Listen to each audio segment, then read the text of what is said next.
ഈശ്വരറ്റം പ്രിയപ്പെട്ടവരെ, തിരുവിഷ്ട മീഡിയയിലേക്ക് സ്വാഗതം. വിഗ്രഹാർപ്പിത ഭക്ഷണത്തെക്കുറിച്ച് ചിന്തിക്കാമെന്നാണ് ആലോചിക്കുന്നത്. നിരവധി പേർ അത്തരം ചോദ്യങ്ങൾ ചോദിക്കുന്നുണ്ട്. സാമൂഹ്യ മാധ്യമങ്ങളിൽ ഇപ്പോഴും ഈ വിഷയം ചർച്ചയ്ക്ക് വരുന്നുണ്ട്. വിശ്വാസികൾ ഏത് നിലപാട് സ്വീകരിക്കണം എന്നൊരു സംശയത്തിന് നിഴലിലാണ് പലപ്പോഴും നിൽക്കുക. വിഷയത്തിലേക്ക് കടക്കുന്നതിന് മുമ്പ് ഒന്ന് രണ്ട് കാര്യങ്ങൾ നിങ്ങളോട് പറയാം. വരുന്ന പ്രതികരണങ്ങളുടെ സ്വഭാവമനുസരിച്ചാണ് പറയുന്നത്. ചിലർക്കൊക്കെ ഈ സംഭാഷണങ്ങൾ കേൾക്കുമ്പോൾ അസ്വസ്ഥത ജനിക്കുന്നുണ്ട്. സ്വാഭാവികമായും അവർ കേട്ട് ശീലിച്ച കാര്യങ്ങൾക്ക് വിപരീതമായ കാര്യങ്ങൾ കേൾക്കുമ്പോൾ അത്ര എളുപ്പമല്ല അത് ദഹിക്കാൻ. ആ ബുദ്ധിമുട്ട് നമ്മൾ മനസ്സിലാക്കുന്നു. പക്ഷെ സത്യം പറയാതിരിക്കാൻ സാധ്യമല്ലല്ലോ. അതുകൊണ്ടിത് പറയാതിരിക്കാനും സാധ്യമല്ല. നാം ബാല്യകാലം മുതൽ കേട്ട് ശീലിച്ച കാര്യങ്ങൾ, സുവിശേഷ പ്രഘോഷണ വേദികളിൽ ആഘോഷിക്കപ്പെട്ട കാര്യങ്ങൾ, അവ വാസ്തവ വിരുദ്ധമായി വരുമ്പോൾ അവയെക്കുറിച്ച് പറയാതിരിക്കുന്നത് ഒരു തെറ്റ് തന്നെയാണ് എന്ന ബോധ്യമാണ് നമുക്കുള്ളത്. നിങ്ങൾക്കിത് കേൾക്കുമ്പോൾ സ്വാഭാവികമായും സംശയങ്ങൾ ജനിക്കാം. വാസ്തവത്തിൽ സംശയങ്ങൾ ജനിക്കണമെന്നും ഹൃദയത്തിൽ തർക്കമുണ്ടാകണമെന്നും അസ്വസ്ഥത ഉണ്ടാകണം എന്ന് തന്നെ കരുതിയിട്ടാണ് നമ്മളിത് പറയുന്നത്. ഈശോ തന്നെ പറഞ്ഞല്ലോ, ഞാൻ ഭൂമിയിൽ വന്നത് തീയിടാനാണ്. പരിശുദ്ധാത്മാവിൻ്റെ അഗ്നി ജ്വലിക്കുകയും നിങ്ങൾ യഥാർത്ഥമായ അറിവിലേക്ക് വരികയും ചെയ്യണമെന്നുള്ളതാണ് നമ്മുടെ ആഗ്രഹം. അതൊരു സ്വാതന്ത്ര്യത്തിൻ്റെ ലോകമാണ്. ക്രിസ്തുവിൽ സ്വതന്ത്രനായിരിക്കാനുള്ള ലോകമാണ്. ചിലരൊക്കെ അഭിപ്രായപ്പെട്ടത് കേട്ടു, നമ്മൾ പാപമില്ല എന്ന് പഠിപ്പിക്കുന്നു. അങ്ങനെ പഠിപ്പിച്ചിട്ടില്ല. പാപത്തിൻ്റെ ശിക്ഷയാണ് ദുരന്തങ്ങളെന്നോ രോഗങ്ങളെന്നോ ഭൗമികമായ തകർച്ചകളെന്നോ പറയരുത്. അത് വാസ്തവ വിരുദ്ധമാണ് എന്ന വിശുദ്ധ ഗ്രന്ഥത്തെ ഉദ്ധരിച്ചുകൊണ്ട് തന്നെ നമ്മൾ പറയണേ. സഭയുടെ കാഴ്ചപ്പാടാണ് പറയുന്നത്.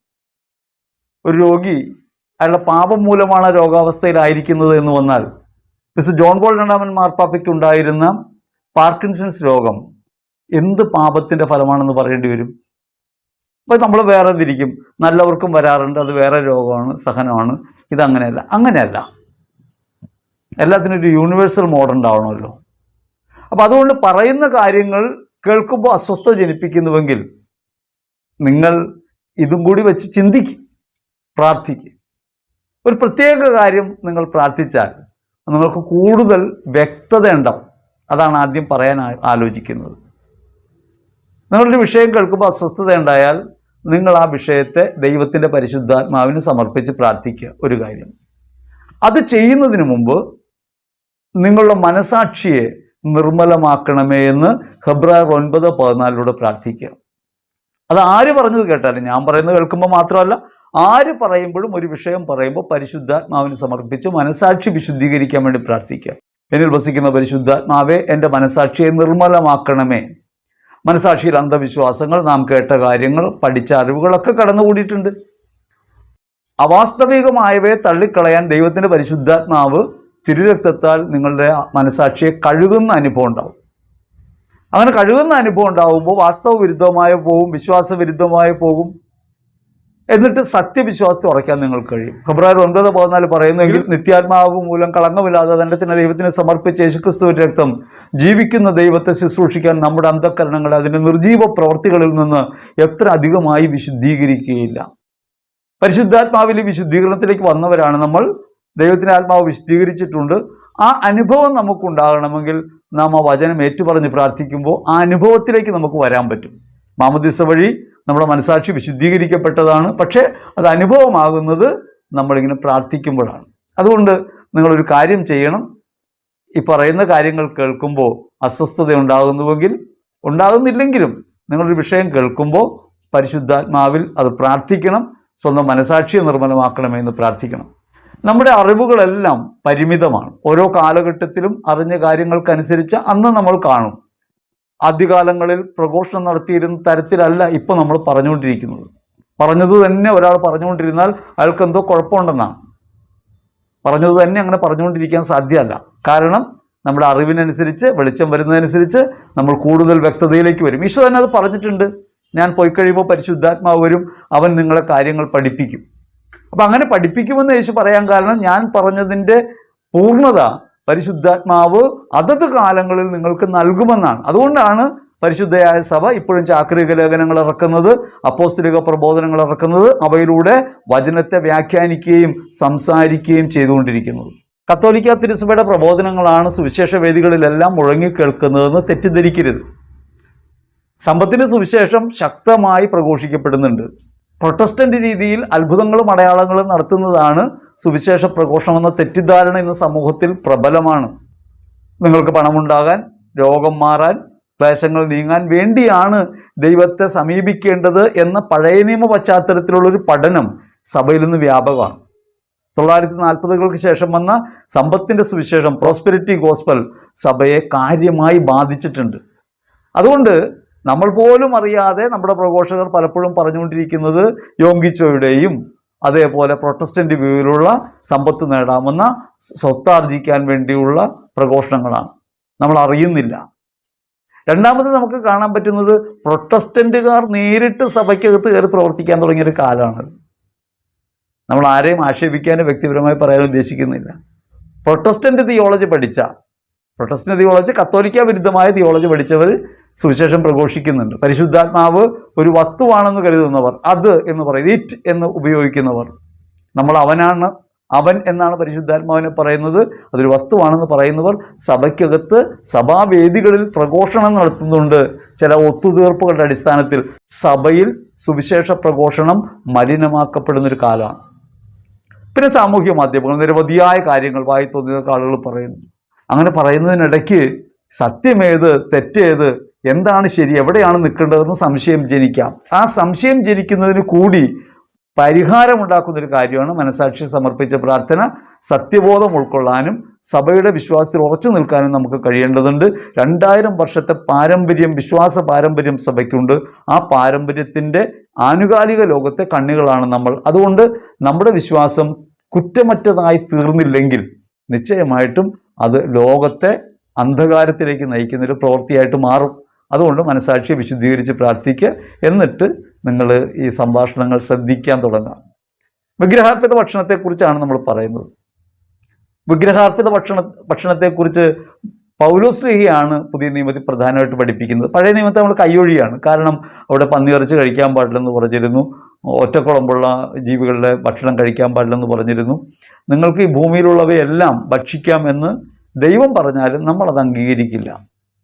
അപ്പം അതുകൊണ്ട് പല അന്ധവിശ്വാസങ്ങളും ആ തരത്തിൽ നിലനിൽക്കുന്നുണ്ട് ഇപ്പോഴും. ചില അങ്ങനെയൊക്കെ വിശ്വസിക്കുന്നുണ്ട്. അപ്പം അതുകൊണ്ട് പഴയ നിയമത്തെ നമ്മൾ കൈയൊഴിയാണ്. പഴയ നിയമം പ്രധാനമായും യഹൂദ മതത്തിൻ്റെ നിയമാവലിയാണ്. യഹൂദ മതം പ്രഘോഷിച്ചിരുന്ന കാര്യമാണ്. നമ്മൾ പഴയ നിയമത്തെ എടുക്കുന്നത് ക്രിസ്തു തന്നെയാണ് എല്ലാവരും പറഞ്ഞിരുന്ന ഈ ദൈവം എന്ന് പറയാൻ വേണ്ടിയാണ്. മുൻപേ പറഞ്ഞിരുന്ന ഈ ദൈവം, ഉൽപ്പത്തി കഥ മുതൽ നമ്മൾ വായിക്കുന്ന ആകാശവും ഭൂമിയും സൃഷ്ടിച്ച അതേ ദൈവം തന്നെയാണ് ക്രിസ്തു എന്ന കാര്യം അറിയിക്കാൻ വേണ്ടിയാണ് പഴയ നിയമത്തെ നമ്മൾ പ്രഘോഷിക്കുന്നത്. പഴയ നിയമം മാത്രം നമ്മൾ പറയാൻ തുടങ്ങിയാൽ പലപ്പോഴും നമ്മൾ തെറ്റിലേക്ക് വഴുതിപ്പോകാനിടയുണ്ട്. കാരണം ആ പഴയ നിയമത്തെ പൂർത്തീകരിക്കാൻ വന്നവനാണ് ക്രിസ്തു. നിയമത്തിൻ്റെയും കൽപ്പനകളുടെയും പൂർത്തീകരണമാണ് ക്രിസ്തു. അപ്പോൾ ക്രിസ്തുവിൽ വേണം നമ്മൾ കാര്യങ്ങൾ കാണാൻ. അതുകൊണ്ട് പുതിയ നിയമത്തെയാണ് പ്രധാനമായിട്ടും നമ്മൾ ഈ കാര്യങ്ങൾ ചിന്തിക്കാനായിട്ട് ഉപജീവിക്കുന്നത്. 1 കൊരിന്ത്യർ ലേഖനത്തിൽ 8-ാം അധ്യായത്തിൽ മിസ്റ്റർ പൗലോസ്ലീഹ വിഗ്രഹാർപ്പിത ഭക്ഷണത്തെക്കുറിച്ച് ആരംഭിക്കുന്നത് തന്നെ ഇങ്ങനെയാണ്. ഇനി വിഗ്രഹങ്ങൾക്ക് അർപ്പിച്ച ഭക്ഷണ സാധനങ്ങളെപ്പറ്റി പറയാം. അറിവുണ്ടെന്നാണല്ലോ നമ്മുടെ ഭാവം. അറിവ് അഹന്ത ജനിപ്പിക്കുന്നു, സ്നേഹമോ ആത്മീയോത്കർഷം വരുത്തുന്നു. അപ്പോൾ അറിവുണ്ട് എന്ന കാര്യം മാറ്റിവെച്ചാൽ മാത്രമേ നമുക്കൊരു പുതിയ അറിവിനെ സ്വീകരിക്കാൻ പറ്റൂ, അല്ലെങ്കിൽ പുതിയ വെളിച്ചത്തിലേക്ക് പ്രവേശിക്കാൻ പറ്റൂ. ഈ സംസാരിച്ച സാഹചര്യത്തെ നമ്മൾ വ്യക്തമായി തിരിച്ചറിയണം. സുവിശേഷത്തെ നമ്മൾ കേവലം ഒരു പുസ്തകം എന്ന നിലയ്ക്ക് അതിലെഴുതിയതൊക്കെ ശരിയാണ്, ഈ അക്ഷരമൊക്കെ കറക്റ്റാണ്, അങ്ങനെയല്ല പരിശോധിക്കേണ്ടത്. ചരിത്രപരമായ ഒരു കാര്യം അതിൻ്റെ പിന്നിലുണ്ട്. ആരോട് എപ്പോൾ പറഞ്ഞു എന്നുള്ളത് പ്രധാനപ്പെട്ട കാര്യമാണ്. നമ്മോട് ഇന്ന് എങ്ങനെയാണത് പറയുന്നതെന്ന് തിരിച്ചറിയുന്നതും പ്രധാനപ്പെട്ട കാര്യമാണ്. 2 തലങ്ങളിൽ വേണം സുവിശേഷത്തെ നമ്മൾ തിരിച്ചറിയാനും മനസ്സിലാക്കാനും. പൗലോസ്ലീഹ ഇത് പറയുന്നത് കൊറിന്ത്യരിലെ സഭയോടാണ്. കൊറിന്തോസിൽ അനേകം ദേവന്മാരും ദേവതകളും ഉണ്ടായിരുന്ന ഒരു പ്രദേശമാണ്. അവിടെ യഹൂദരിൽ നിന്നും വിജാതീയരിൽ നിന്നും ക്രിസ്തു വിശ്വാസം സ്വീകരിച്ച ഏതാനും ചില ആളുകൾ, ക്രിസ്ത്യാനികളുടെ ഒരു സമൂഹം ഉണ്ടായിരുന്നു. പൗലോസ്ലീഹയാണ് 1.5 വർഷം അവിടെ താമസിച്ച് സഭയെ സ്ഥാപിക്കുന്നത്. അങ്ങനെ സഭയെ സ്ഥാപിക്കുന്ന വിശുദ്ധ പൗലോസ് ആ പ്രദേശത്തെക്കുറിച്ചുള്ള വ്യക്തമായ ധാരണയിലൂടെയാണ് സംസാരിക്കുന്നത്. നമുക്ക് ഇന്നത് നമ്മോടായിട്ട് സ്വീകരിക്കാൻ പറ്റും. എങ്ങനെയാണ്? വ്യക്തിപരമായി നമ്മോട് പറയുന്നതായിട്ട് സ്വീകരിക്കാൻ പറ്റും. പക്ഷേ ഏത് പശ്ചാത്തലത്തിൽ, ഏത് സാഹചര്യത്തിൽ എങ്ങനെയാണ് പറഞ്ഞതെന്ന് തിരിച്ചറിഞ്ഞാൽ മാത്രമേ ആ പറഞ്ഞതിൻ്റെ പരിപൂർണമായ അർത്ഥം നമുക്ക് മനസ്സിലാവൂ. അങ്ങനെ മനസ്സിലായിട്ട് വേണം അത് വ്യക്തിപരമായി സ്വീകരിക്കാൻ. ഗ്രീസിലെ ഒരു പ്രധാന നഗരമായിരുന്നു കൊറിന്ത്. അപ്പോളോ, അസ്ക്ലപ്പിയൂസ്, ഹെർമസ്, ജൂപ്പിറ്റർ, അഥേനെ, അർത്തേമീസ് തുടങ്ങി നിരവധി ദേവന്മാരും ദേവതകളും ഉണ്ടായിരുന്ന ഒരു നഗരമാണ് കൊറിന്ത്. ഏറ്റവും കൂടുതൽ ആരാധകരുണ്ടായിരുന്നത് വീനസ് എന്ന് പറയുന്ന രതിദേവതയ്ക്കായിരുന്നു. അവരുടെ വിശ്വാസം അനുസരിച്ച് ആകാശത്തിൽ ഈ രതിദേവത ലൈംഗിക വൃത്തിയിൽ ഏർപ്പെടുന്നത് കൊണ്ടാണ് അവർ അനുഗ്രഹിക്കപ്പെടുന്നതെന്ന് അവർ കരുതിയിരുന്നു. അതുകൊണ്ട് തന്നെ അവരുടെ കൃഷിയുമായി ബന്ധപ്പെട്ട, അവരുടെ ജീവിതത്തിൻ്റെ അഭിവൃദ്ധിയുമായി ബന്ധപ്പെട്ട കാര്യങ്ങൾക്കൊക്കെ ലൈംഗികതയ്ക്ക് പ്രാധാന്യം ഉണ്ടായിരുന്നു. അപ്പോൾ വീനസ് എന്ന് പറയുന്ന ഈ ദേവതയെ പ്രീണിപ്പിക്കാൻ വേശ്യാവൃത്തി അവിടെ നിലനിന്നിരുന്നു. 1000 ദേവദാസിമാരെ നിയോഗിച്ചിരുന്നു എന്ന് പറയാം. ഭാരതത്തിലും ദേവദാസി സമ്പ്രദായം ഉണ്ടായിരുന്ന സ്ഥലമാണ്. അങ്ങനെ കൊറിന്ത് വിഗ്രഹാരാധനയുടെയും വ്യഭിചാരത്തിൻ്റെയും ഒക്കെ ഒരു കേന്ദ്രമായിരുന്നു. അവിടെയാണ് വിശുദ്ധ പൗലോസ് തൻ്റെ പ്രേക്ഷിത വൃത്തി നടത്തുന്നത്. അവിടെയാണ് അനേകർ ക്രിസ്തുവിലേക്ക് വിശ്വാസത്തിൽ വരുന്നത്.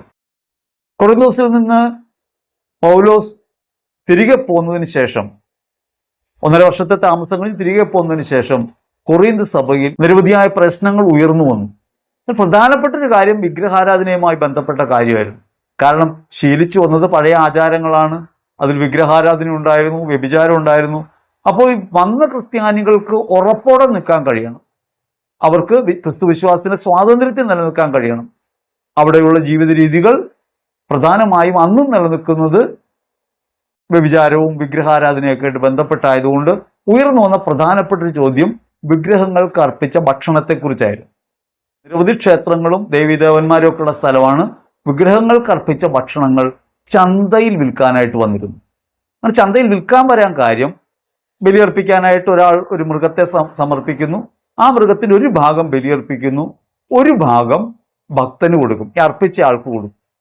ബാക്കി ഭാഗം പുരോഹിതനുള്ളതാണ്. ഒരു ഭാഗം ദേവനായിട്ട് അവർ ബലിയർപ്പിക്കും, ഒരു ഭാഗം ഭക്തന് കൊടുക്കും, ബാക്കിയുള്ളത് പുരോഹിതന്റെ അവകാശമായിരുന്നു. അപ്പൊ ഇങ്ങനെ വരുന്ന ഈ പുരോഹിതന്റെ അവകാശവും ഈ ഭക്തന്റെ ഓഹരിയും പലപ്പോഴും ചന്തയിൽ വിൽക്കാനായിട്ട് ഉപയോഗിച്ചിരുന്നു. അത് മുഴുവൻ അവർക്ക് ആവശ്യമില്ലാത്തതുകൊണ്ട് അത് വിൽപ്പനയ്ക്കായിട്ട് മാറ്റിവെച്ചിരുന്നു. അപ്പൊ ചന്തയിൽ അങ്ങനെ മാംസം വിൽക്കുമ്പോൾ അത് മിക്കവാറും ഇങ്ങനെ വിഗ്രഹങ്ങൾക്ക് അർപ്പിച്ച മാംസമാണ് എന്നതുകൊണ്ടാണ് ഈ സംശയം ഉയർന്നു വന്നത്. മറ്റൊരു കാര്യം, ക്രിസ്ത്യാനികൾ വളരെ ചുരുക്കം പേരെ ഉണ്ടായിരുന്നത്, ചെറിയ സമൂഹമായിരുന്നു.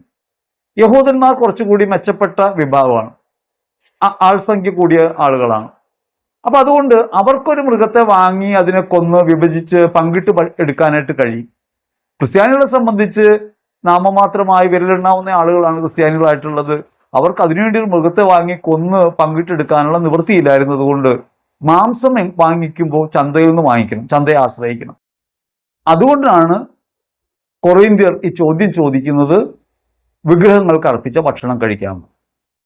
1 കൊറിന്ത്യർ 8:4 ശ്ലീഹ കൊറിന്തോസുകാരോട് പറയുന്നുണ്ട്, ഇനി വിഗ്രഹങ്ങൾക്ക് അർപ്പിച്ച ഭക്ഷണത്തെ സംബന്ധിച്ചാണെങ്കിൽ ലോകത്തിൽ വിഗ്രഹമെന്ന ഒന്നില്ലെന്നും ഏക ദൈവമല്ലാതെ മറ്റൊരു ദൈവമില്ലെന്നും നമുക്കറിയാം. തുടർന്ന് വരുന്ന വചനങ്ങളും ഇതിനൊക്കെ അനുബന്ധമായിട്ടാണ് പറയുന്നത്. ആകാശവും ഭൂമിയും സൃഷ്ടിച്ച ഏകനായ ദൈവത്തെക്കുറിച്ചാണ് പറയുന്നത്. ക്രിസ്തുവിൽ നമുക്കുണ്ടായ വെളിവിനെക്കുറിച്ചാണ് പറയുന്നത്.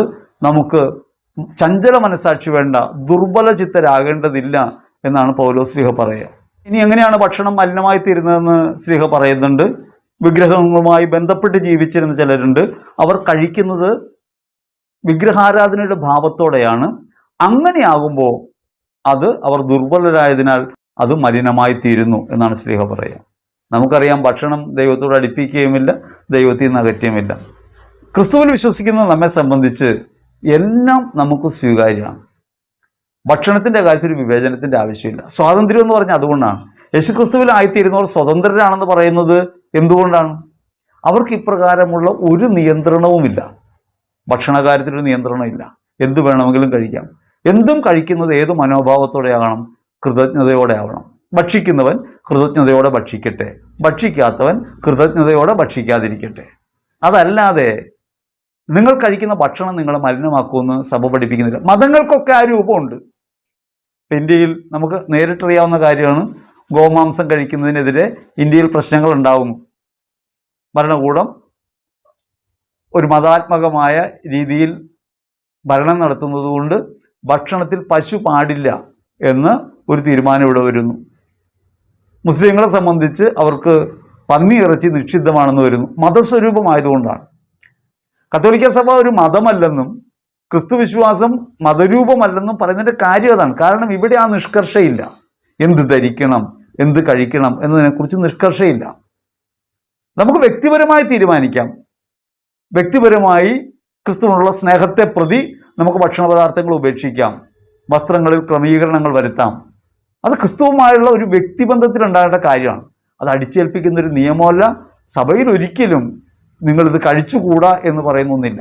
അങ്ങനെ പറയാത്തതിൻ്റെ കാരണം സഭ യേശുക്രിസ്തുവിലാണ് വിശ്വസിക്കുന്നത്. യേശു കൃത്യമായിട്ട് ഇത് പഠിപ്പിക്കുന്നുണ്ട്. വിശുദ്ധ പൗലോസ് ഇത് പറയുന്നത് തൻ്റെ വ്യക്തിപരമായ അഭിപ്രായമല്ല, യേശുക്രിസ്തുവിലുള്ള വെളിച്ചം കൊണ്ടാണ് അത് പറയുന്നത്. വിശുദ്ധ മർക്കോസ് സുവിശേഷത്തിൽ 7-ാം അധ്യായത്തിൽ 15-ാം തിരുവചനത്തിൽ യേശു പറയുന്നുണ്ട്, പുറമേ നിന്ന് അകത്തേക്ക് പ്രവേശിക്കുന്നതൊന്നും ഒരുവനെ അശുദ്ധനാക്കുന്നില്ല, ഉള്ളിൽ നിന്ന് പുറത്തേക്ക് വരുന്നവയാണ് ഒരുവനെ അശുദ്ധനാക്കുന്നത്. എല്ലാ ഭക്ഷണ പദാർത്ഥങ്ങളും വിശുദ്ധമാണ് എന്ന് അതിലൂടെ ക്രിസ്തു പറയുന്നുണ്ട്. നിങ്ങളുടെ ഭക്ഷണമല്ല, നിങ്ങളുടെ പ്രവൃത്തികളാണ് അശുദ്ധി പ്രചരിപ്പിക്കുന്നത്. വായിൽ നിന്ന് പുറത്തേക്ക് വരുന്നതാണെന്ന് പറയുമ്പോൾ വിശ്വാസത്തെ ഹനിക്കുന്ന പ്രഘോഷണങ്ങളും മലിനമാക്കുന്നവയാണെന്ന് തിരിച്ചറിയണം. വായിലൂടെ അകത്തേക്ക് പ്രവേശിക്കുന്ന ഒന്നും പ്രശ്നം ഉണ്ടാക്കില്ല, പക്ഷേ കാതിലൂടെ അകത്തേക്ക് പ്രവേശിക്കുന്നവ പ്രശ്നം ഉണ്ടാക്കുന്നുണ്ട്. ഇപ്പോൾ കൈവശം പ്രശ്നമാവോ? വായിലൂടെ അകത്തേക്ക് പ്രവേശിക്കുന്നത് നമ്മൾ വിസർജിച്ച് കളയുന്ന മത്തായി സുവിശേഷത്തിൽ പ്രത്യേകമായിട്ട് പറയുന്നു. മത്തായി സുവിശേഷത്തിൽ 15-ാം അധ്യായത്തിൽ 10 മുതലുള്ള തിരുവചനങ്ങൾ നമുക്കത് കാണാൻ പറ്റും. അവിടെ പറയുന്നത് വിസർജിച്ചു പോകുന്ന, നിങ്ങൾ കഴിക്കുന്നവ വെറും വിസർജിക്കും, അതിന് വേറെ പ്രശ്നങ്ങളൊന്നും ഉണ്ടാക്കാൻ കഴിയില്ലെന്നാണ്. പക്ഷെ നമ്മൾ ആഭിചാര വസ്തുക്കൾ എന്ന് പറഞ്ഞവയെ പേടിക്കുന്നു, മന്ത്രവാദത്തെ പേടിക്കുന്നു, പൂജിച്ച വസ്തുക്കളെ പേടിക്കുന്നു. ഈ ലോകത്തിൽ വിഗ്രഹമൊന്നുമില്ല എന്നൊരു കാര്യം മനസ്സിൽ ഉറച്ചാൽ പിന്നെ വിഗ്രഹാർപ്പിത ഭക്ഷണത്തെ പേടിക്കോ, പൂജിച്ച വസ്തുക്കളെ പേടിക്കോ, മന്ത്രവാദ വസ്തുക്കളെ പേടിക്കോ, കൈവശത്തെ പേടിക്കോ, ഏതെങ്കിലും ഒരു ഭക്ഷണം നിഷിദ്ധമായിട്ട് മാറുമോ? അപ്പം നാം മനസ്സിലാക്കേണ്ടത് അതിൽ വാസ്തവമൊന്നുമില്ല എന്ന കാര്യമാണ് മനസ്സിലാക്കേണ്ടത്. ഇനി വേറൊരു കാര്യമുള്ളത്, പൂജിച്ച വസ്തുവിൽ എന്തെങ്കിലും ശക്തി കൊടുക്കുള്ളൂ എന്ന് വിശ്വസിക്കുന്നുണ്ടോ? പൂജിച്ച വസ്തുവിൽ എന്തെങ്കിലും വസിക്കുന്നുണ്ടെങ്കിൽ ആ ആരാധനയ്ക്ക് അർത്ഥമുണ്ടെന്നതിനർത്ഥം. അങ്ങനെയല്ലേ? പൂജിച്ച വസ്തുവിൽ എന്തെങ്കിലും ഒരു ശക്തി പ്രവർത്തിക്കുന്നുണ്ടെങ്കിൽ നിശ്ചയമായും അവരർപ്പിക്കുന്ന ബലികൾക്കും ആരാധനകൾക്കും അർത്ഥമുണ്ട് എന്നാണ് നമ്മൾ പറയുന്നത്. നമ്മൾ അങ്ങനെ വിശ്വസിക്കുന്നുണ്ടോ? എന്തുകൊണ്ടാണ് വിഗ്രഹാരാധനയെ സഭ നിഷേധിക്കുന്നത്? അത് വ്യർത്ഥമായൊരു പ്രവൃത്തിയാണ്. പഴയ നിയമത്തിൽ ദൈവം പറയുന്നുണ്ടല്ലോ, നിങ്ങൾ ഈ പൂജിക്കുന്ന വിഗ്രഹങ്ങൾക്ക് കൈകളുണ്ട്, കാലുകളുണ്ട്, പക്ഷെ നടക്കാൻ കഴിയില്ല, അവർക്കൊന്നും ചെയ്യാൻ കഴിയില്ല, നിങ്ങൾ എടുത്തുകൊണ്ട് പോകണം. ഇങ്ങനെയുള്ള വിഗ്രഹങ്ങളെയാണ് നിങ്ങൾ ആരാധിക്കുന്നത്, മൗഢ്യമാണെന്നാണ്. എന്തുകൊണ്ടാണ് വിഗ്രഹാരാധന എതിർക്കുന്നത്? അത് വാസ്തവമല്ലാത്തത് കൊണ്ടാണ്. അതല്ലാതെ ഭയപ്പെടുത്തുന്ന എന്തെങ്കിലും ഉണ്ടായിട്ടല്ല, അതിനകത്തൊരു ശക്തി ഉണ്ടായിട്ടല്ല. ശക്തി ഇല്ല എന്നുള്ളത് കൊണ്ട് നിങ്ങൾ യഥാർത്ഥ സത്യദൈവത്തിന് കൊടുക്കേണ്ട ആരാധന കൊടുക്കാതെ നിങ്ങൾ ഇങ്ങനെ വ്യർത്ഥതയിൽ മുഴുകരുതെന്നാണ്. ഇങ്ങനെ തെറ്റിദ്ധാരണകളും അന്ധവിശ്വാസങ്ങളും ധാരാളമുണ്ട്. സയൻസിൽ പോലും അന്ധവിശ്വാസങ്ങളുള്ള കാലമാണ്. ഇന്ത്യയിൽ ഹോർലിക്സ് വിൽക്കുന്നത് ഹോർലിക്സ് കഴിച്ചാൽ ഉണർവുണ്ടാവും എന്ന് പറഞ്ഞിട്ടാണ്. അമേരിക്കയിൽ അത് വിൽക്കുന്നത് നല്ല ഉറക്കം കിട്ടുമെന്ന് പറഞ്ഞിട്ടാണ്. ഏതാണ് വിശ്വസിക്കേണ്ടത്? നിങ്ങൾ ആപ്പിൾ കഴിക്കൂ, എല്ലാ രോഗവും മാറുമെന്നാണ് പറയാറ്. ആപ്പിൾ കഴിച്ചാൽ ഡോക്ടറെ അകറ്റി നിർത്താമെന്നാണ്. ആപ്പിളിനകത്ത് 7% വൈറ്റമിൻ സി ആണുള്ളത്. ഒരു പേരയ്ക്കകത്ത് 370% വൈറ്റമിൻ സി ഉണ്ട്. പക്ഷെ പേരയ്ക്ക കഴിക്കൂ, ഡോക്ടറെ അകറ്റി നിർത്തുമെന്ന് എവിടെയെങ്കിലും കേട്ടിട്ടുണ്ടോ? കാരണം എന്താണെന്ന് വെച്ചാൽ ആപ്പിൾ വിൽക്കേണ്ട ആളുകൾ ആപ്പിളിനിട്ട പേരാണ് അത് ഡോക്ടറെ അകറ്റാൻ കഴിവുള്ള മഹത്തായ കാര്യമാണ്. ആപ്പിൾ അവിടെ വിലയില്ലാത്ത കാര്യമാണ്. നമ്മളതുപോലെ വില കൂടിയൊരു പഴമല്ലത്. അപ്പം മനസ്സിലാക്കേണ്ടത് അന്ധവിശ്വാസങ്ങൾ പടരുന്നതാണ് അപകടകരം. നിങ്ങൾ കാതിലൂടെ കേൾക്കുന്നവയാണ് ശ്രദ്ധിക്കേണ്ടത്. നിങ്ങൾ കഴിക്കുന്നവ നിങ്ങളെ മലിനമാക്കുന്നില്ല, അവ നിങ്ങളെ അശുദ്ധനാക്കുന്നില്ല. രോഗകാരനാകാം. വളിച്ച ഭക്ഷണം കുഴപ്പമാണെന്ന് വെച്ചാൽ കുഴപ്പമാണ്, ഫുഡ് പോയ്സൺ ഉണ്ടാവും. പഴകിയ ഭക്ഷണം കഴിക്കുന്നത് ഫുഡ് പോയ്സൺ ഉണ്ടാക്കും. വിഷം കലർന്ന ഭക്ഷണം കഴിക്കുന്നത് ഫുഡ് പോയ്സൺ ഉണ്ടാക്കും. പക്ഷേ നമ്മൾ ഒരിക്കലും അതിലൂടെ അശുദ്ധി കടന്നു വരുന്നു എന്ന് ചിന്തിക്കരുത്. അതിൻ്റെ വിഷാംശവും അശുദ്ധിയും രണ്ടാണ്. ഇനി മറ്റുള്ളവർ നമുക്ക് പൂജിച്ച വസ്തുക്കൾ തരുന്നു, അവരുടെ ബലിവസ്തുക്കളുടെ ഭാഗം തരുന്നു, ചില വിരുന്നുകളിൽ നമ്മെ ക്ഷണിക്കുന്നു. അവയിലൊക്കെ പങ്കെടുത്താൽ കുഴപ്പമുണ്ടോ? അവയിലൂടെ എന്തെങ്കിലും അബദ്ധങ്ങൾ നമ്മിലേക്ക് വരുമോ? അത് വിശ്വാസത്തിനെതിരായതാണോ? പാപകരമായിട്ട് മാറുമോ? എന്നൊക്കെയുള്ള സംശയങ്ങൾ ഇപ്പോഴും നിലവിലുണ്ട്. ഇത് ഇപ്പോൾ തുടങ്ങിയ കാര്യമല്ല. കൊറിന്ത്യർ ഈ സംശയം വിശുദ്ധ പൗലോസിനോട് ചോദിക്കുന്നുണ്ട്. വിരുന്നുകളിൽ പങ്കെടുക്കാമോ? പ്രത്യേകിച്ചും വിജാതിയരുടെ വിരുന്നുകളിൽ. അതിനെക്കുറിച്ച് ആധികാരികമായ വിവരങ്ങൾ ഇപ്പോൾ ലഭ്യമാണ്. അന്നുണ്ടായിരുന്ന കത്തുകളൊക്കെ ഇപ്പോൾ ലഭ്യമാണ്. അതിലൊരു കത്തിൽ 15-ാം തീയതിയായ നാളെ 9-ാം മണിക്കൂറിൽ സെറാപ്പയം ക്ഷേത്രത്തിൽ വെച്ച് സെറാപ്പിയൂസ് എന്ന ദേവന്റെ നാമമഹത്വത്തിനായി ഒരു വിരുന്ന് നടക്കുന്നു. അതിലേക്ക് കൈരാമോൻ എന്ന് പറഞ്ഞൊരാൾ ക്ഷണിക്കുന്നതായി കത്ത് കിട്ടിയിട്ടുണ്ട്. അപ്പം അന്നിങ്ങനെ അവർ നടത്തിയിരുന്ന എല്ലാ വിരുന്നുകളും വീടുകളിലാണെങ്കിലും ക്ഷേത്രങ്ങളിലാണെങ്കിലും ഏതെങ്കിലും ദേവന്റെയോ ദേവിയുടെയോ മഹത്വത്തിനായിട്ടാണ് അവർ നടത്തിയിരുന്നത്. അത്തരത്തിലുള്ള വിരുന്നുകളിൽ പങ്കെടുക്കുന്നത് അപകടകരമാണോ എന്നാണ് കൊറിന്ത്യസിലെ വിശ്വാസികൾ വിശുദ്ധ പൗലോസിനോട് ചോദിക്കുന്നത്. 1 കൊറിന്ത്യർ 10:26 1 കൊറിന്ത്യർ 8-ാം അധ്യായം 4 മുതലുള്ള വചനങ്ങളിലൊക്കെ നമുക്ക് കാണാവുന്നത് ഇതിൽ കുഴപ്പമില്ല, അല്ലെങ്കിൽ നിങ്ങൾ ഭയപ്പെടേണ്ടതില്ല എന്നൊരു കാര്യമാണ് പൗലോസ് പറയുന്നത്. 10:26 പറഞ്ഞ ചന്തയിൽ വിൽക്കുന്ന ഏത് മാംസവും മനച്ചാഞ്ചല്യം കൂടാതെ വാങ്ങി ഭക്ഷിച്ചുകൊള്ളുവിൻ എന്ന് പറയുന്നത് ഭൂമിയിൽ വിഗ്രഹമൊന്നൊന്നില്ല എന്ന ഉറച്ച ബോധ്യത്തിലാണ്. ഏറ്റവും ശ്രദ്ധേയമായൊരു കാര്യം, വിശുദ്ധ പൗലോസ് നിങ്ങൾ വിഗ്രഹാർപ്പിത ഭക്ഷണം കഴിച്ചാൽ കുഴപ്പമില്ല, അല്ലെങ്കിൽ വിഗ്രഹങ്ങൾക്ക് അർപ്പിച്ച മാംസം ചന്തയിൽ നിങ്ങൾക്ക് വാങ്ങി ഭക്ഷിക്കാം, അവരുടെ അശുദ്ധി പടരില്ല എന്ന് പറയുന്ന സമയത്ത് അതിനു മുൻപ് അങ്ങനെ ചെയ്തുകൂടാ എന്ന് സഭ പറഞ്ഞിട്ടുണ്ട്. ജെറുസലേം സൂനഹദോസി വെച്ച് അപ്രകാരം നിങ്ങൾ കഴിച്ചുകൂടാ എന്ന് സഭ പറഞ്ഞിട്ടുള്ള ഒന്നിനെ തിരുത്തിക്കൊണ്ടാണ് വിശുദ്ധ പൗലോസ് പറയുന്നത്. അതിൻ്റെ അർത്ഥം എന്താണെന്നറിയാമോ? ഒന്ന് സ്ഥിരമായിട്ടല്ല പറയുന്നതെന്നാ. തിരുത്തലുകൾ കൂടുതൽ വെളിച്ചത്തിലേക്ക് വരുമ്പോൾ തിരുത്തലുകൾ ഉണ്ടാവുന്നതാണ്. സഭ വളർന്നു വന്ന അങ്ങനെയാണ്, അല്ലാതെ ഒരു നിയമത്തിൽ ബലം പിടിച്ചിട്ടല്ല സഭ ഇത്രയും കാലമായത്. നിരന്തരമായി പരിഷ്കരിക്കപ്പെട്ട് നവോത്ഥാനത്തിലൂടെയാണ് സഭ മുന്നേറിയത്. ആദ്യം പറഞ്ഞപ്പോൾ തന്നെ പറഞ്ഞുകൊണ്ടിരിക്കുന്ന കാര്യമല്ല. അതുകൊണ്ടാണ് പ്രബോധനങ്ങൾ വീണ്ടും വീണ്ടും വേണ്ടി വരുന്നത്. ഒരു പ്രബോധനം തന്നെ വീണ്ടും വീണ്ടും വേണ്ടി വരും, തുടർച്ചകളുണ്ടാവും. കൂടുതൽ വെളിച്ചം വരുമ്പോഴാണ്. ആദ്യത്തെ നിഷേധിച്ചുകൊണ്ടല്ല, പക്ഷെ കൂടുതൽ വെളിച്ചം വരും. അപ്പോസ്തല പ്രവൃത്തികൾ 15:29 പറയുന്നത് പ്രധാനമായും നിങ്ങൾ ശ്രദ്ധിക്കണമെന്ന് പറയുന്ന കാര്യങ്ങൾ: വിഗ്രഹങ്ങൾക്ക് അർപ്പിച്ച ഭക്ഷണം, കഴുത്ത് ഞെരിച്ചു കൊല്ലപ്പെട്ടവ, രക്തം, വ്യഭിചാരം എന്നിവയിൽ നിന്ന് നിങ്ങൾ അകന്നിരിക്കണം എന്ന് ജെറുസലേം സൂനഹദോസിൽ സഭ പഠിപ്പിക്കുന്നുണ്ട്. അത് അപ്പോസ്തല പ്രവൃത്തികൾ നമുക്ക് കാണാം. അപ്പോസ്തല പ്രവൃത്തികൾ 15:29. അതിനുശേഷമാണ് വിശുദ്ധ പൗലോസ് പറയുന്നത് നിങ്ങൾ മനച്ചാഞ്ചല്യം കൂടാതെ വാങ്ങി ഭക്ഷിച്ചോളൂ എന്ന് പറയുന്നത്. അത് കൂടുതൽ വെളിച്ചത്തിലേക്ക് സഭ വരുന്നു. അതനുസരിച്ച് ആദ്യം പറഞ്ഞ കാര്യങ്ങളിൽ നിന്ന് വ്യക്തതയോടെ കാര്യങ്ങൾ പറയാൻ തുടങ്ങുന്നു. അടിസ്ഥാനപരമായി വിശ്വാസബോധ്യത്തിൽ ക്രിസ്ത്യാനിക്ക് ഒരു ഭക്ഷണവും നിഷിദ്ധമല്ല. റോമർ ലേഖനത്തിൽ 10-ാം അധ്യായത്തിൽ 6-ാം തിരുവചനം പഠിപ്പിക്കുന്നുണ്ട്, ഭക്ഷണം ഒരുവനെ മേന്മയുള്ളവനാക്കുന്നില്ല. അപ്പോൾ നമ്മൾ എന്ത് സ്വീകരിക്കുമ്പോഴും അത് കർത്താവിൻ്റെ നാമത്തിൽ സ്വീകരിക്കുകയാണ് വേണ്ടത്. അല്ലാതെ വിഗ്രഹാർപ്പിത ഭക്ഷണമെന്നോ പൂജിച്ച വസ്തുക്കളെന്നോ ഭയപ്പെടേണ്ട കാര്യമില്ല എന്നതാണ് വാസ്തവം. കാരണം റോമർ ലേഖനം 14:17 പറയും, ഭക്ഷണമോ പാനീയമോ അല്ല, നീതിയും സമാധാനവും പരിശുദ്ധാത്മാവുള്ള സന്തോഷവുമാണ് ദൈവരാജ്യം.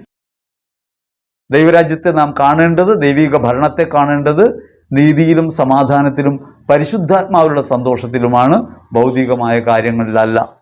അപ്പോൾ വിരുന്നിന് വിളിക്കുന്ന കാര്യം പറഞ്ഞല്ലോ. വിഗ്രഹാരാധകർ തങ്ങളുടെ കൂട്ടായ്മകളിലേക്ക് അല്ലെങ്കിൽ വിരുന്നുകളിലേക്ക് ക്ഷണിക്കുമ്പോൾ പോകാമോ?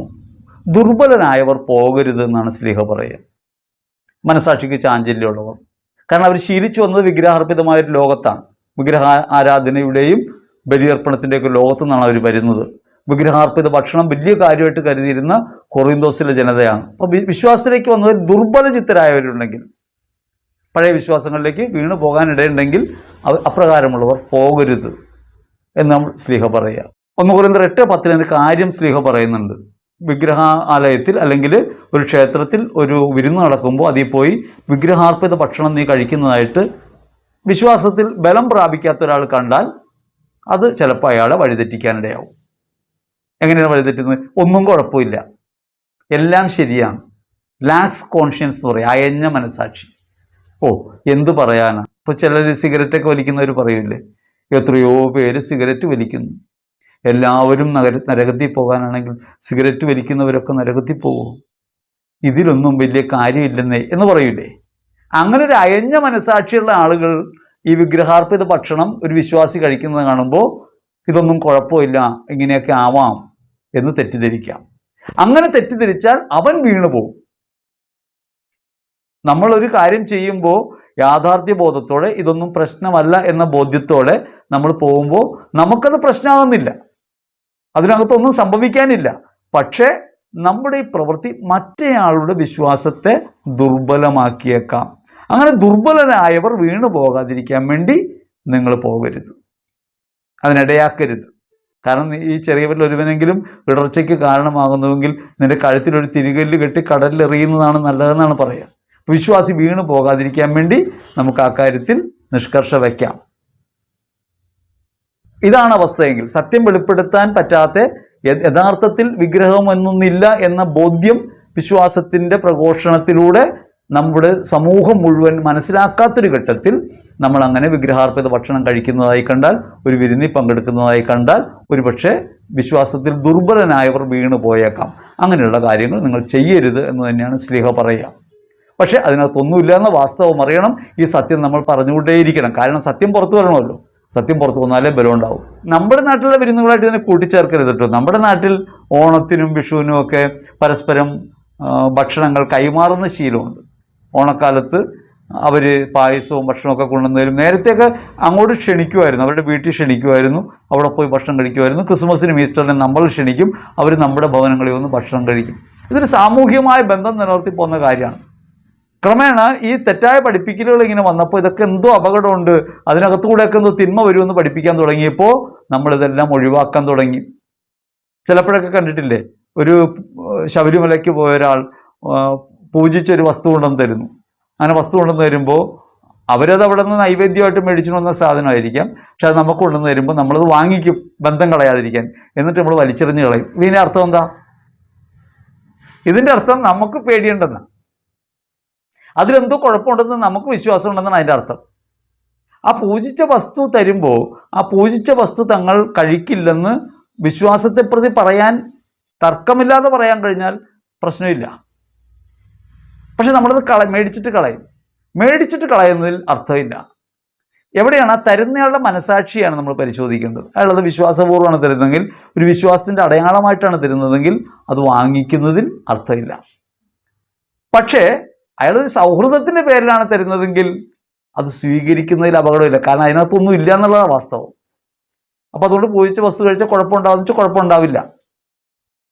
പുറമേ നിന്ന് അകത്തേക്ക് പ്രവേശിക്കുന്ന ഒന്നും ഒരുവനെ അശുദ്ധനാക്കുന്നില്ല. നമുക്ക് നിശ്ചയമായും കഴിക്കാം, അപകടമൊന്നുമില്ല. ചെയ്തുകൊണ്ടിരിക്കുന്നത് എന്താണെന്നറിയാമോ? ചെയ്തുകൊണ്ടിരിക്കുന്നത് മനസാക്ഷി വിരുദ്ധമായ പ്രവൃത്തിയാണ്. നമ്മളത് വാങ്ങിക്കും. അപ്പോൾ അതിലൂടെ നടക്കേണ്ട വിശ്വാസച്യുതി സംഭവിക്കും. അങ്ങനെ മറ്റേ ആൾ അത് പൂജിച്ച വസ്തുവായിട്ടാണ് തരുന്നതെങ്കിൽ, ആ ഒരു നേർച്ച എന്ന നിലയ്ക്കാണ് തരുന്നതെങ്കിൽ, ഇത് കഴിച്ചാൽ നിങ്ങളുടെ രോഗം മാറുമെന്ന് പറഞ്ഞാണ് തരുന്നതെങ്കിൽ, നിങ്ങളത് സ്വീകരിക്കുമ്പോൾ നിങ്ങൾ അവരുടെ നിന്ന് വാങ്ങിച്ചു. അപ്പോൾ തന്നെ അവരുടെ വിശ്വാസത്തെ അത് ദുർബലപ്പെടുത്തി, മനസാക്ഷിയെ കളങ്കപ്പെടുത്തി. അവരിപ്പോൾ അത് ഉറച്ചു വിശ്വസിച്ചു, ഇതൊരു നൈവേദ്യമാണ്, ഇതൊരു വിശുദ്ധ വസ്തുവാണെന്ന് അവർ ധരിച്ചു. നമ്മളതിനും കൊണ്ട് കളയുന്നു. നമ്മൾ കളയുന്നത് എന്തുകൊണ്ടാണ്? നമുക്കത് പേടിയുള്ളതുകൊണ്ടാണ്. അതെന്തോ കുഴപ്പം വരാനുണ്ടെന്ന് വിചാരിച്ചിട്ടാണ്. ഇവിടെ നമ്മൾ മനസാക്ഷി വിരുദ്ധമായിട്ടാണ് പ്രവർത്തിക്കുന്നത്. അത് എൻ്റെ ഒരു അനുഭവം ഞാൻ പറയാം. അത് വളരെ നല്ല അനുഭവമാണെന്നൊന്നും ഞാൻ പറയുന്നില്ല. ഇന്നാണെങ്കിൽ ഒരു പക്ഷേ ഞാൻ അവരോട് അങ്ങനെ സംസാരിക്കില്ല. അന്ന് ഞാൻ വിശ്വാസത്തിൽ ഇന്നത്തെ അത്രയും എത്തിയിട്ടില്ല. അതുകൊണ്ട് ഞാൻ അന്ന് എൻ്റെ തൊട്ട അയൽവാസിയായ ഒരു വീട്ടുകാർ, അവർ എൻ്റെ വീഴ്ചകളിലൊക്കെ എന്നെ സഹായിച്ചിരുന്നവരാണ്. അവർ ഹിന്ദുക്കളാണ്. ഞാൻ കിടപ്പായി പോയ സമയത്തൊക്കെ എൻ്റെ വീട്ടിലേക്ക് ആവശ്യമായ പച്ചക്കറി വരെ വാങ്ങിക്കൊണ്ടുവന്നിരുന്ന അവരാണ്. അത്ര സ്നേഹബന്ധത്തിൽ കഴിയുന്നവരാണ്. അവിടുത്തെ കുട്ടികൾ എന്നും വൈകിട്ട് വീട്ടിൽ ത്രിസന്ധ്യാജപം നടത്തുമ്പോൾ വന്നിരുന്ന് കുരിശു വരയ്ക്കുകയും പ്രാർത്ഥിക്കുകയൊക്കെ ചെയ്തിരുന്നു. അവരെ മക്കളെ പറഞ്ഞുവിടും ആ സമയത്ത് പോയി പ്രാർത്ഥിക്കും. അങ്ങനെയൊക്കെ ഉണ്ടായിരുന്നവരാണ്. അപ്പം ഞാൻ ഇങ്ങനെ വീണുപോയപ്പോൾ എനിക്ക് ആവശ്യമുള്ള ഭക്ഷണ പദാർത്ഥങ്ങൾ, പച്ചക്കറിയൊക്കെ വാങ്ങി കടയിൽ നിന്ന് കൊണ്ടുവന്ന് തന്നിരുന്നവരാണ്. ഫ്രീ ആയിട്ട് അങ്ങനെ തന്നിരുന്നവരാണ്. നല്ല വിശ്വാസവും സ്നേഹമുള്ളവരാണ്. അപ്പോൾ അങ്ങനെയുള്ളവർ ശബരിമലയ്ക്ക് പോയപ്പോൾ അവരവിടുത്തെ നേർച്ചയും കുറേ സാധനങ്ങളുമായിട്ട് വന്നു. അപ്പോൾ അവരോട് പറഞ്ഞു, ഈ നേർച്ച വസ്തുക്കൾ സ്വീകരിക്കാൻ ബുദ്ധിമുട്ടുണ്ട്. കാരണം ഞങ്ങൾ ഏകദൈവത്തിൽ വിശ്വസിക്കുന്നവരാണ്, മറ്റ് ദേവന്മാരുണ്ടെന്ന് വിശ്വസിക്കുന്നവരല്ല.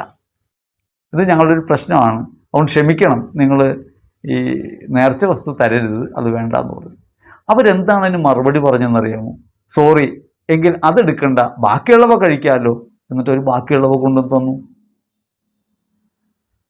കാരണം അത് വിശ്വാസത്തിൻ്റെ അടയാളമായ ഒരു കാര്യം കൈമാറുമ്പോൾ അത് സ്വീകരിച്ചാൽ പിന്നെ അത് കഴിക്കണം. കാരണം അതിനകത്തൊന്നും ഇല്ലല്ലോ, ആകെ ഉള്ളത് സ്വീകരണത്തിൽ മാത്രമാണ്. കാരണം അത് അവരുടെ മനസാക്ഷിയിൽ നമുക്കൊരു കാര്യം എഴുതാൻ പറ്റി, ഞങ്ങൾ ഏകദൈവ വിശ്വാസികളാണ്, ഞങ്ങൾ ഈ ദൈവത്തിൽ മാത്രമേ വിശ്വസിക്കുള്ളൂ എന്നൊരു കാര്യം നമ്മൾ പറഞ്ഞു.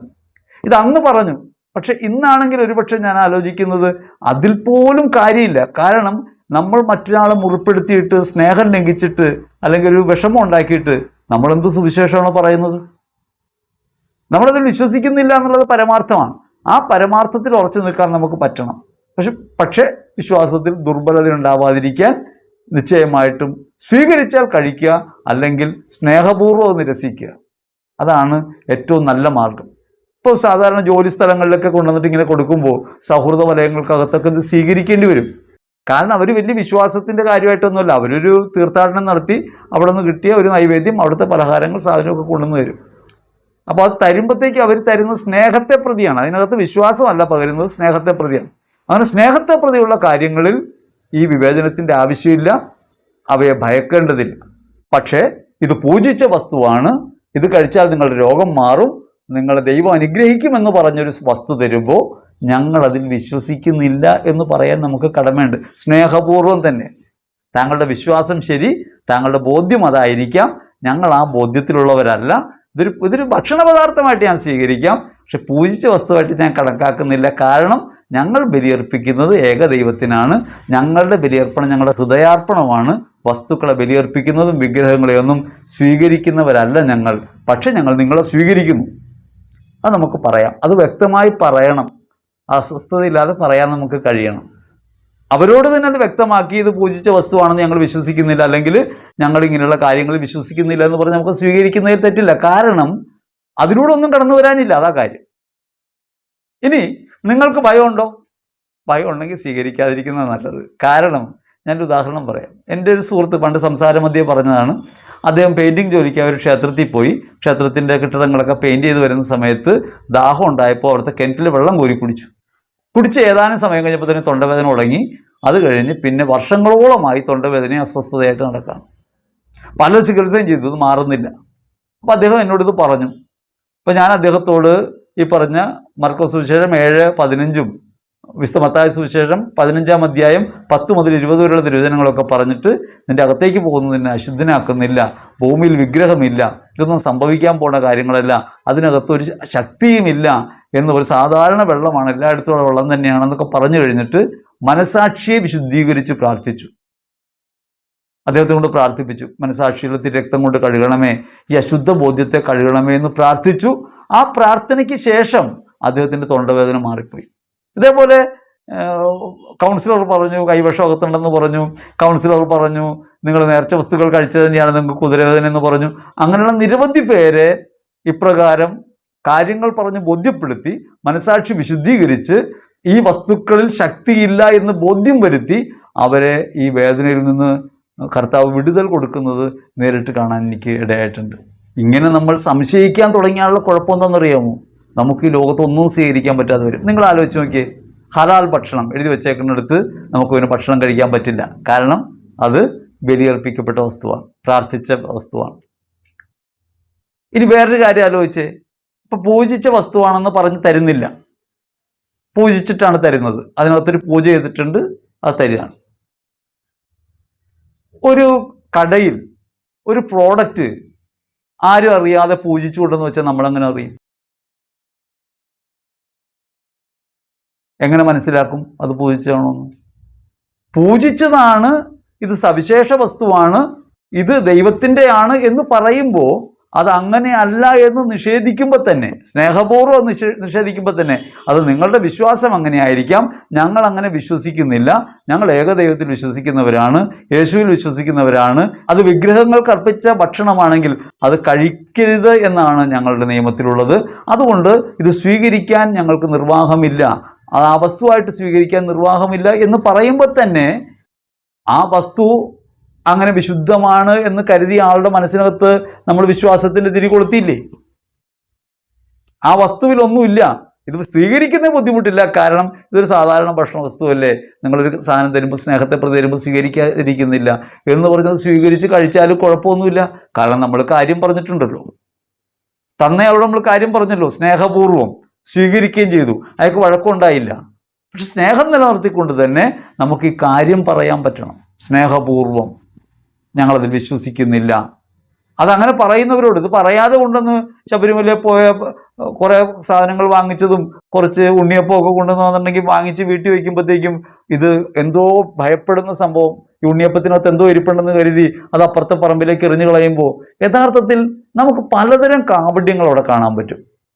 ഒന്ന്, നമ്മൾ പറയേണ്ട വിശ്വാസ സാക്ഷ്യം പറഞ്ഞില്ല, സത്യബോധമുള്ളത് പറഞ്ഞില്ല. വന്നയാളോട് പറഞ്ഞില്ലല്ലോ. നിങ്ങളോട് ഒരു ക്ഷേത്രത്തിൽ പോയി ഒരു പൂജ കഴിച്ചാൽ നിങ്ങളുടെ രോഗം മാറുന്ന ഒരാൾ പറയുമ്പോൾ ശരി എന്ന് പറഞ്ഞിട്ട് നിങ്ങൾ പോയോ പോയില്ലോ എന്നുള്ളതല്ല, നിങ്ങൾ ശരി എന്ന് പറഞ്ഞില്ലേ, ഞങ്ങളതിൽ വിശ്വസിക്കുന്നില്ല എന്നപ്പോൾ പറയണ്ടേ? അത് പറയാതിരുന്നാൽ നമ്മളൊരു കാപട്യമല്ലേ കാണിച്ചത്? അകത്തൊന്ന് തോന്നി പുറത്തൊന്ന് പറഞ്ഞു. ഈ പൂജിച്ച ഭക്ഷണം തരുന്ന ആളോട് നമ്മൾ സ്വീകരിക്കുന്നു, ഉള്ളിൽ പറയാണ് കൊള്ളൂല്ല, അപ്പം എങ്ങനെയായി? കാപട്യമല്ലേ. ഇനി നമ്മളത് കളയുമ്പോൾ രണ്ട് കാപട്യമായി. കാരണം എന്താ? അതിലെന്തോ ഉണ്ടെന്ന് നമ്മൾ വിശ്വസിച്ചു, എന്നിട്ടത് കളഞ്ഞു. അപ്പോൾ അവർ പറയുന്നതും ശരിയാണ്, നമ്മൾ പറയും. രണ്ട് ശരിയുണ്ടാവൂ? ഒരു ശരിയല്ലേ ഉണ്ടാവും. അപ്പം അതുകൊണ്ട് മൗലികവാദത്തിലേക്കൊന്നും പോകണ്ട, ബലംപിടുത്തത്തിലേക്കൊന്നും പോകണ്ട. പക്ഷെ സ്നേഹപൂർവ്വം നമുക്ക് പറയാവുന്ന കാര്യങ്ങളുണ്ട്. നമ്മളതിൽ വിശ്വസിക്കുന്നില്ല, നിങ്ങൾ ഈ പറയുന്നതിൽ അർത്ഥമില്ല എന്നാണ് ഞങ്ങളുടെ ബോധ്യം. അപ്പോൾ നിങ്ങളുടെ മനോഭാവം അതാണെങ്കിൽ നമ്മളതിനെ എതിർക്കുന്നില്ല. പക്ഷേ യഥാർത്ഥത്തിൽ ഇങ്ങനെയാണ് ഞങ്ങൾ വിശ്വസിക്കുന്നത് എന്ന് പറയുന്നതിൽ എന്താണ് തെറ്റ്? സൗഹൃദങ്ങളൊക്കെ അങ്ങനെയല്ലേ സ്ഥിരപ്പെടുന്നത്. ഇപ്പം നമുക്കറിയാലോ, ക്രിസ്മസിന് നക്ഷത്രം തൂക്കുന്ന ഒരു ഹിന്ദുവിൻ്റെ വീട്ടിൽ അത് യേശുക്രിസ്തു ജനിച്ചുള്ള സന്തോഷം കൊണ്ടൊന്നും അല്ലല്ലോ. എല്ലായിടത്തും നക്ഷത്രം തൂക്കുന്നു, ഞങ്ങളും തൂക്കുന്നു, അത്രയല്ലേ ഉള്ളൂ. ഇനി നമ്മുടെ വീടുകളിലൊക്കെ ആളുകൾ ഈ ഓണത്തിനൊക്കെ പായസമൊക്കെ വയ്ക്കുന്നു. അത് മാവേലി വന്നെന്ന് വിചാരിച്ചിട്ടൊന്നും അല്ലല്ലോ. എല്ലാവരും ആഘോഷിക്കുന്നു, എല്ലാവരും ഇതൊക്കെ ഉണ്ടാക്കുന്നു, നമ്മളും ഉണ്ടാക്കുന്നു. അതിനകത്ത് വിശ്വാസപരമായതൊന്നുമില്ല. വിശ്വാസം മൂലം ഒരാൾ ഇത് പൂജിച്ച വസ്തുവാണ്, ഇത് കഴിച്ചാൽ നിങ്ങൾക്ക് ഗുണമുണ്ടാകുമെന്ന് പറഞ്ഞാൽ നമ്മൾ ആ ഭക്ഷണം സ്വീകരിക്കാതിരിക്കുകയല്ല വേണ്ടത്, കാര്യം പറയുകയാണ് ആദ്യം വേണ്ടത്. ഞങ്ങളതിൽ വിശ്വസിക്കുന്നില്ല, അത് ശരിയല്ല എന്നാണ് ഞങ്ങളുടെ ബോധ്യം. നിങ്ങളുടെ വിശ്വാസം അങ്ങനെയാണ്, അത് നിങ്ങൾക്ക് അത് വിശ്വസിക്കുന്നതിൽ കുഴപ്പമില്ല, നിങ്ങളതാണല്ലോ വിശ്വസിക്കുന്നത്. ഞങ്ങൾ അതിൽ വിശ്വസിക്കുന്നില്ല. ഞങ്ങളുടെ വിശ്വാസപ്രകാരം യേശു ക്രിസ്തു എന്നേക്കുമായി ഒരു ബലിയർപ്പിച്ചു കഴിഞ്ഞു, ഇനി ഒരു ബലിയർപ്പണമില്ല. പരിശുദ്ധ കുർബാന ഞങ്ങളെ തന്നെ അർപ്പിക്കുന്നവരാണ്. നമ്മുടെ വിശ്വാസം പ്രഘോഷിക്കാനും കൂടിയുള്ളൊരു സ്ഥലമായിട്ടത് മാറും. ഭയത്തിന് ഇട കൊടുക്കാതെ സംസാരിക്കാൻ പഠിക്കണ്ടേ? വിദ്വേഷമില്ലാതെ സംസാരിക്കാൻ പഠിക്കണ്ടേ? എതിർപ്പില്ലാതെ.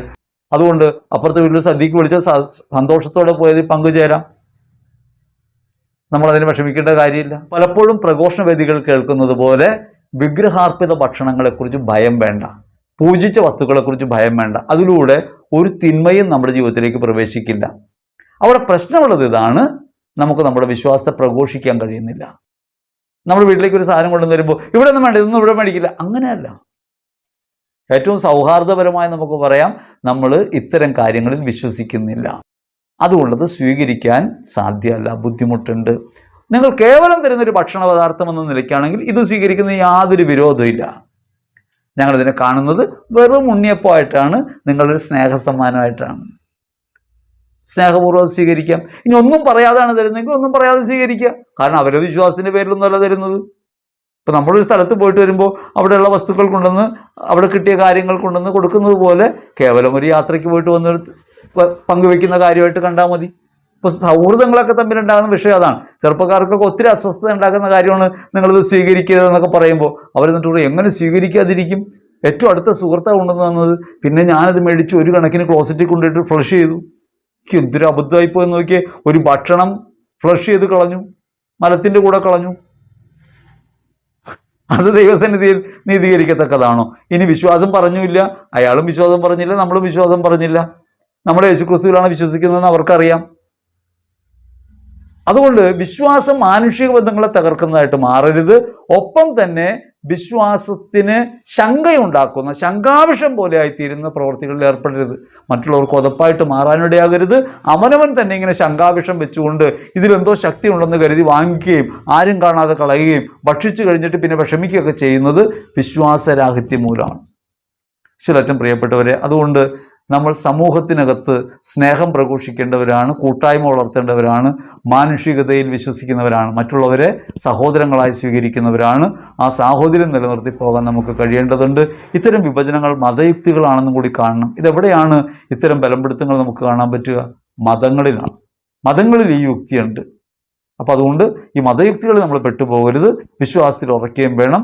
ഭൂമിയിൽ വിഗ്രഹമെന്നൊന്നില്ല, ഏക ദൈവമേ ഉള്ളൂ. നമ്മളത് വിശ്വസിക്കുന്നു.